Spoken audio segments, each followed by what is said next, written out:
चतुर्भुज हम लोग पढ़े हैं, चतुर्भुज के प्रकार में से आयत भी पढ़ लिया। आज हम लोगों का टॉपिक है ना वर्ग। चतुर्भुज के प्रकार में से दूसरा प्रकार हम लोग लिखे हैं वर्ग। वर्ग को इंग्लिश में क्या बोलते हैं बताओ? स्क्वायर। क्या बोलते हैं? स्क्वायर। SQUARE। क्या हुआ? स्क्वायर। देखो स्क्वायर किसको कहते हैं हम लोग जानेंगे, स्क्वायर के गुण को जानेंगे, स्क्वायर का क्षेत्रफल परिमाप क्या होता है वो सारे चीज को हम लोग जानेंगे। जिस चतुर्भुज के प्रत्येक भुजा की लंबाई समान हो। प्रत्येक भुजा बोले तो इसमें जितनी भी भुजा है, कितनी भुजा है? चार भुजा। चतुर्भुज का प्रकार पर है तो चार भुजा वाला ही आकृति होगा, है ना। जिस चतुर्भुज के प्रत्येक भुजा की लंबाई समान हो तथा प्रत्येक कोण 90 डिग्री हो, उससे क्या बोलते हैं? वर्ग। प्रत्येक कोण 90 डिग्री। यहाँ देख लो, इसका भी प्रत्येक कोण कितना हो जाए? 90 डिग्री। कितना होना चाहिए? 90 डिग्री। 90 डिग्री होना चाहिए। इसको हम लोग क्या बोलते हैं? वर्ग बोलते हैं। चलो अभी देखते हैं हम लोग वर्ग के नोट पॉइंट कुछ देखेंगे अभी। नोट पॉइंट पढ़ना हम लोगों को। इससे वर्ग से संबंधित जो मुख्य बातें हैं, वर्ग से संबंधित मुख्य बातें हैं वो यहाँ पर लिख दिए हैं। 8 पॉइंट में इसका आया, समझ गए ना। देखो वर्ग में सबसे पहले हम लोग क्या पढ़े कि आमने सामने की भुजा जो होती है ना, समान होती है। अब आमने सामने की भुजा तो आयत में भी समान होती है ना।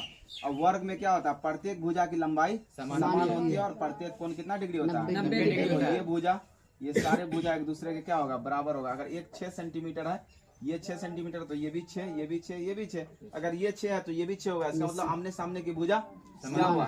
समान हुआ। अगर ये 6 है तो ये भी 6 होगा। आमने सामने की भुजा समान होगा तो चारों भुजा की लंबाई समान होगी। चारों समान होगा तो ये 6, ये भी 6, तो आमने सामने की समान हुआ कि नहीं हुआ? यहाँ पर लिख दिया है वर्ग के आमने सामने की भुजाओं की लंबाई समान होती है। आमने सामने बोले तो उसके सामने ये 6, ये भी 6, ये 6, तो ये भी 6, आमने सामने हो गया समान। चलो ये क्लियर हो गया। उसके बाद देखो वर्ग के चारों भुजाओं की लंबाई समान होती है, तो हम लोग डेफिनेशन में ही पढ़े, परिभाषा में इसके देख लिए थे। देखो चारों भुजाओं की लंबाई 6 सेंटीमीटर, 6 सेंटीमीटर, 6 सेंटीमीटर, 6 सेंटीमीटर हो गया। उसके बाद है क्या है? वर्ग का प्रत्येक कोण 90 डिग्री होता है। ये तो डेफिनेशन में ही था, है ना। 90 डिग्री होता है प्रत्येक कोण। ये भी 90 होगा और ये भी 90 डिग्री हो जाएगा। चलो ये भी क्लियर हो गया। वर्ग का प्रत्येक कोण कितना डिग्री होता है? 90 डिग्री। वर्ग के विकर्ण एक दूसरे को लंब समद्विभाजित करते हैं या करता है। देखो यहाँ पर विकर्ण हम लोग पढ़े हैं ना, सम्मुख शीर्ष को मिलाने वाली सीधी रेखाखंड को विकर्ण कहते हैं। ए के सम्मुख शीर्ष सी था, मिला दिए। अब चलो बी के सम्मुख शीर्ष कौन है? डी है। यहाँ पर शीर्ष बनता है। शीर्ष के बारे में हम लोग जान चुके हैं ना। देखो सीधा मिला दिए। अब देखो क्या लिखे हैं, इसको समझो अच्छे से, ये समझने वाली पॉइंट है ना। वर्ग के विकर्ण एक दूसरे को लंब समद्विभाजक करता है। लंब समद्विभाजक का मतलब क्या होता है कि एक दूसरे को, है ना, लंब समद्विभाजक। द्वि का अर्थ होता है दो, समद्वि, सम मतलब समान, द्वि मतलब दो, भाजक मतलब बांटना। 2 बराबर भागों में बांटता है। 2 बराबर भागों में। देखो यहाँ से यहाँ तक एक विकर्ण है, फिर यहाँ से यहाँ तक एक विकर्ण है ना। तो ये विकर्ण जो एक दूसरे को काट रहा है, यहाँ पर कट रहा है ना, तो इतना इधर का जितना लंबाई होगा, अगर मान लो यहाँ पर 4 सेंटीमीटर है तो इधर भी 4 सेंटीमीटर होगा। ये विकर्ण, दोनों विकर्ण एक दूसरे के बराबर होता है, तो ये भी 4 सेंटीमीटर पर कटा, ये भी 4 सेंटीमीटर। तो एक दूसरे को समद्विभाजक किया, लेकिन कैसा समद्विभाजक? लंब समद्विभाजक। लंब का अर्थ होता है 90 डिग्री के साथ। कितना होता है? 90 डिग्री के साथ। जैसे देखो एक रेखा सीधा अगर खींचेगा, उसको इस तरीके से काटेगा, तो यहाँ पर 90 डिग्री बनाता है कि नहीं बनाता? है ना। 2 बराबर भागों में बांटा, और इसी को अगर हम मिला देंगे इस तरीके से, देखो यहाँ पर, तो क्या वर्ग का रूप ले रहा है कि नहीं ले रहा है? बोलो ले रहा है ना। वर्ग का तो 90 डिग्री के साथ जब काटता है तो उसको बोलते हैं लंब समद्विभाजक। बिल्कुल 90 डिग्री के साथ काटेगा ना। यहाँ भी 90 डिग्री बनेगा, यहाँ भी 90 डिग्री, यहाँ भी 90 डिग्री, पूरा 90 डिग्री। लंब समद्विभाजक का अर्थ हुआ कि 90 के साथ उसको विभाजित करता है 2 बराबर भागों में। समझ गया? क्लियर हुआ ये वाला पॉइंट? चलो उसके बाद है वर्ग का परिमाप क्या होता है? 4 गुना भुजा। 4 गुना भुजा क्यों होता है? अब देखो 4 यहाँ पे कितना 6 है, तो ये भी 6 होगा, ये भी 6 होगा, ये भी 6 होगा। 6 6 12, 6 18, 6 24। तो इसको 4 बार जोड़ने से अच्छा है कि परिमाप निकालेंगे तो 4 को 6 से गुना कर दो, 4 छक्के 24 सेंटीमीटर आ जाएगा। समझ में आई बात? 4 छक्के कितना आ जाएगा? 24। तो इसीलिए लिखा है वर्ग का परिमाप बराबर 4 गुना भुजा। 4 गुना कोई एक भुजा की लंबाई ले लो, क्योंकि सारा तो समान ही है। तो कोई एक भुजा की लंबाई ले लेंगे और 4 से गुना कर देंगे तो कितना आ जाएगा? देखो यहाँ पर जैसे एक भुजा कितना था? 6 सेंटीमीटर। 6 को 4 से गुना कर दिए तो कितना हो जाएगा? 24 सेंटीमीटर होगा कि नहीं? स्क्वायर नहीं होगा, सॉरी यहाँ पे। चलो ये क्लियर हो गया। उसके बाद है वर्ग का क्षेत्रफल, भुजा गुना भुजा। देखो ये जो है ये लंबाई का भी काम कर रहा है ना। इधर मान लो फिलहाल ये चौड़ाई का काम कर रहा है, तो क्षेत्रफल निकालेंगे। क्षेत्रफल क्या होता है? लंबाई गुना चौड़ाई हो जाएगा ना। यहाँ पर ये आयत से रिलेटेड है, आमने सामने की भुजा क्या है? समान है। तो मान लो ये 6 है तो ये भी कितना हो जाएगा? 6 ही होगा, वर्ग है। तो अब देखो 6 गुना 6 भुजा गुना भुजा कितना हो जाएगा? 36 सेंटीमीटर का स्क्वायर हो जाएगा। होगा कि नहीं होगा? अभी हम लोग देखेंगे आगे इसको फिर से। देखो या इसको बोलेंगे भुजा स्क्वायर, मतलब 6 का स्क्वायर करेंगे तब भी कितना हो जाएगा? 36 होगा कि नहीं होगा? सेंटीमीटर का स्क्वायर करेंगे सेंटीमीटर स्क्वायर हो जाएगा। ठीक है, अब चलो ये भी क्लियर हो गया हमारा। वर्ग की भुजा निकालेंगे। 2 तरीके से भुजा निकलता है। एक जब तुम्हारा परिमाप दिया रहेगा तब भुजा निकालेंगे, और जब एक क्षेत्रफल दिया रहेगा तब भुजा निकालेंगे। समझ गया ना? भुजा 2 कंडीशन में निकालते हैं। कितने? एक परिमाप दिया रहेगा तब, और एक कब निकालेंगे? जब एक क्षेत्रफल दिया रहेगा तब भुजा पूछेगा तो हम लोग भुजा निकाल सकते हैं। देखो ऊपर हम यहाँ पर मिटाते हैं, इस पॉइंट को हम लोग समझेंगे अच्छी तरीके से। एक वर्ग है, इसका क्षेत्रफल कितना दिया हुआ है?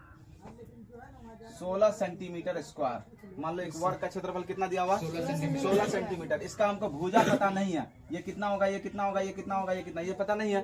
अगर हम कोई एक भुजा निकालेंगे तो सारा भुजा निकल जाता है, क्योंकि वर्ग के प्रत्येक भुजा की लंबाई क्या होती है? समान होती है। तो देखो जब क्षेत्रफल दिया रहेगा तो भुजा निकालोगे तो किस तरीके से निकालोगे? देखो फॉर्मूला क्या है? वर्ग का क्षेत्रफल, यहाँ पर वर्ग की भुजा निकालने का फॉर्मूला क्या है? रूट अंडर क्षेत्रफल। जब क्षेत्रफल दिया रहेगा तब भुजा निकालेंगे। तो यहाँ पर लिखेंगे वर्ग की भुजा। क्या लिखेंगे?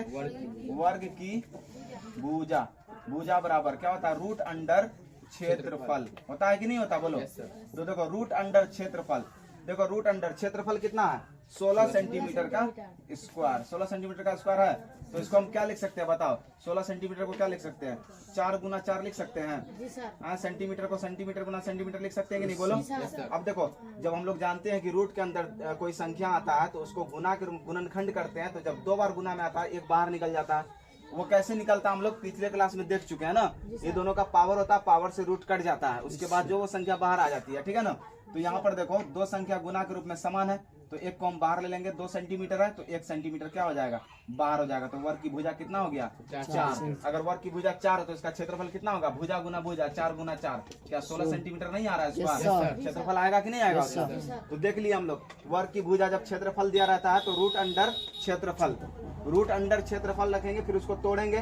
तोड़ने के बाद समान संख्या मिलेगा, उसमें से एक बाहर निकल जाता है, वही हमारा क्या होता है? भुजा होता है। अगर नहीं भी निकलेगा, रूट के अंदर रहेगा, तो इधर इसमें से जो निकलेगा यहाँ लगा देंगे, बाकी रूट उतना भुजा उसका कहलाएगा।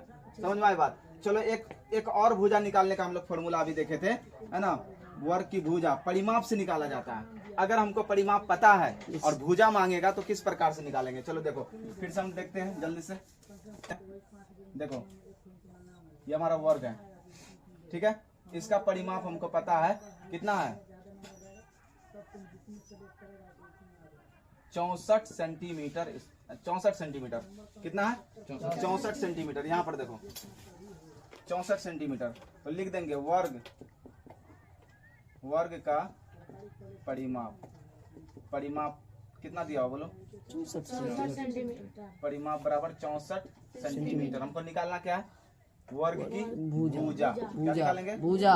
वर्ग की भुजा। वर्ग की भुजा का भी फॉर्मूला क्या देखे थे हम लोग? परिमाप बट्टे 4। परिमाप बट्टे 4। तो परिमाप कितना है? 64 सेंटीमीटर बट्टे 4। 4 से इसको कटाएंगे तो 4 कम 4, 16 बार में 64 कट जाएगा। कितना निकल जाएगा? 16 सेंटीमीटर निकल जाएगा इस वर्ग की, है ना। ये परिमाप क्या होता है? परिमाप ये पूरा हर तरफ का माप जो है इसका कितना था?